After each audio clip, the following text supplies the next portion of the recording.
तीन देव की भक्ति से जीव का मोक्ष नहीं।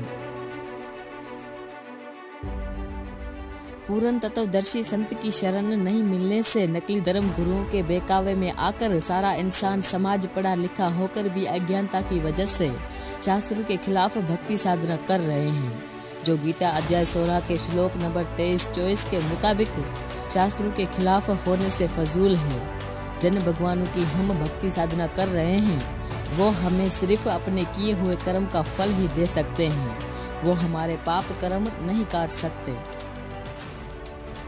परमेश्वर कबीर जी ने अपनी अमृत वाणी के जरिए बताया है कि तीन देव की जो करते भक्ति इनकी कदे न होवे मुक्ति। गुण तीनों की भक्ति में ये भूल पड़ो संसार, कहे कबीर निज नाम बिना कैसे उतरे पार।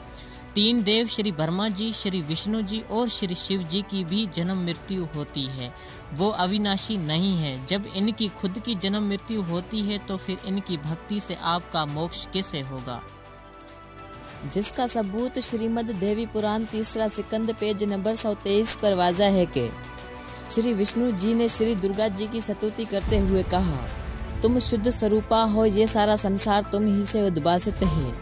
मैं विष्णु, ब्रह्मा और शिव हम तुम्हारी कृपा से ही विद्यमान हैं। हमारा जन्म, आविर्भाव और मृत्यु तिरोभाव हुआ करता है, मतलब हम तीनों देवता नाशवान है, सिर्फ तुम ही नित्य हो।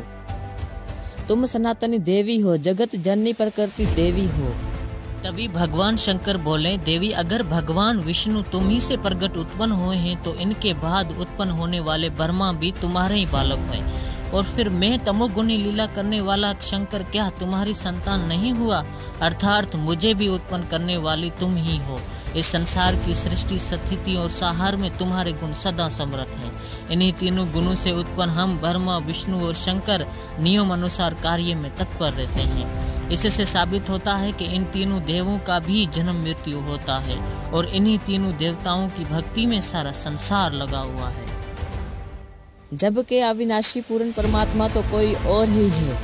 कबीर परमेश्वर जी कहते हैं कि पूर्ण परमात्मा के पाने की सत भक्ति प्रदान करने वाले संत से निज नाम पूर्ण मोक्ष हासिल करने वाला मंत्र दीक्षा लेकर सत भक्ति करने से ही जीव पार उतरेगा, यानी मोक्ष हासिल होगा। गीता अध्याय 15 के श्लोक 17 के मुताबिक उत्तम पुरुष पूर्ण परमात्मा तो कोई और है, जिसकी मालूमात सिर्फ तत्वदर्शी संत ही बता सकता है। अविनाशी समृद्ध पूर्ण परमात्मा कबीर साहब जी हैं, जिसके बारे में ऋग्वेद मंडल नंबर 10 सूक्त 161 मंत्र नंबर 2 और 5, सूक्त 162 मंत्र 5, सूक्त 163 मंत्र 1 से 3 में सबूत है कि कबीर पूर्ण परमात्मा उम्र भी बढ़ा सकता है और लाइलाज बीमारियों को भी ठीक कर देता है। यजुर्वेद अध्याय 5 मंत्र 32 में सबूत है कि कबीर अंगारी असी भंबारी असी सर्व ज्योति ऋतधामा असी। कबीर परमेश्वर पापों का दुश्मन मतलब पाप खत्म करता है और वो बंधनों का दुश्मन मतलब बंधनों से छुड़वाता है। वो सर्व प्रकाशी शरीर वाला सतलोक में रहता है, वही एक अविनाशी समृद्ध परमात्मा है। आप सभी से गुजारिश है कि जगत गुरु संत रामपाल जी महाराज जी से मुफ्त में नाम दीक्षा लेकर अपना जीवन सफल बनाएं।